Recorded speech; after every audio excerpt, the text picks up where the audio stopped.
BJP నాయకులు కంది శ్రీనివాసరెడ్డి మంచి మనసుతో అట్టహాసంగా ప్రారంభించిన నిత్యాన్నదాన కార్యక్రమం నిర్విరామంగా కొనసాగుతుంది. నిత్యం వందలాది మంది తరలివస్తున్న వారి ఆకలి తీరుస్తుంది. ఇక ఇప్పటి వరకు ఏ నాయకులు ఇలా రోజు భోజనం పెట్టలేదని ఈ బృహత్తర కార్యక్రమానికి శ్రీకారం చుట్టిన కంది శ్రీనివాసరెడ్డి నిండు నూరేళ్లు చల్లగా ఉండాలని దీవెనలు అందిస్తున్నారు.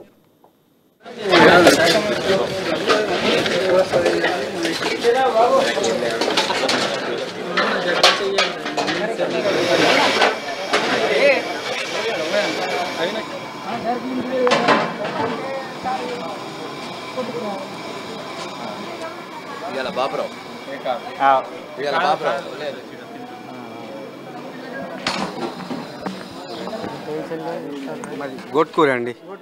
అవును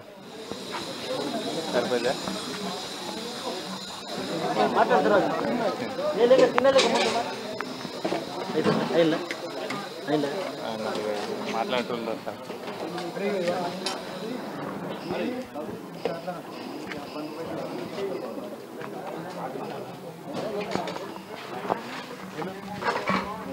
మేము చించోడు గ్రామం నుంచి వచ్చినాం.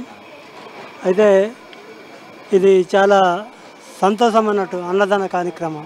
ఇప్పుడు కనీసం 15-16 ఏళ్ళ నుంచి ఉన్న నాయకులు, గెలిచిన నాయకులు చేయని రీతిలో మన కంది శ్రీనివాసరెడ్డి గారు అన్నదానం చేయడం చాలా సంతోషకరంగా ఉంది.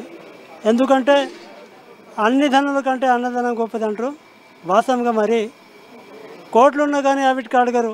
బుక్కడు అన్నం తినడానికి అరే పలానా ఆ చోట నేను అన్నం తిన్నా అనే భావంతో అతనికి ఆశీస్సులు దొరుకుతాయి. నా ప్రాణం, నా ఊపిరి ఎన్ని రోజులు ఉంటుంది అన్ని రోజుల వరకు అంటే జనానికి అన్నదానం చేస్తా అని వాగ్దానం ఇచ్చిండు. ఆ వాగ్దానం కంపల్సరీ ఆయన నెరవేరుస్తాడని కూడా నా మనసులో ఉంది. కాబట్టి అలాంటి వాళ్ళు ఒక రకంగా చూస్తే ఈ నియోజకవర్గంలో ఒకసారి గెలిస్తే ఏళ్ళ వేలలో ఇంకా గ్రామాలను కానీ పట్టణాలను కానీ ఆదర్శ ప్రాంతంగా తీర్చిదిద్దడం నా ఆశయం. బస్ స్టాండ్లో పని చేస్తాను నేను. ఇక్కడ నాకు తెలిసింది భోజనం పెడుతుండ్రని, కాబట్టి ఇక్కడ వచ్చిన నేను. సంతోషం అనిపించింది నాకు. సంతోషం కాబట్టి నేను భోజనం చేస్తున్నాను. సంతోషం అనిపించి అన్నం పెడుతుండ్రు. అయితే అందరికీ ఈ జనం అందరికి పెడుతుండ్రు. నాకు సంతోషం, గౌరవపడుతున్నాం. కానీ కంది శ్రీనివాసరెడ్డి అన్నదానం పెడుతున్నది మాకు సంతోషం వచ్చింది. మేము ఇక్కడనే ప్రైవేట్ ఎంప్లాయీగా పనిచేస్తాం. అన్నదానం పెట్టుడికి మాసి గొప్ప. ఇప్పటిదాకా ఏ రాజకీయ నాయకుడు పెట్టలేదు, అన్న పెడుతుండు.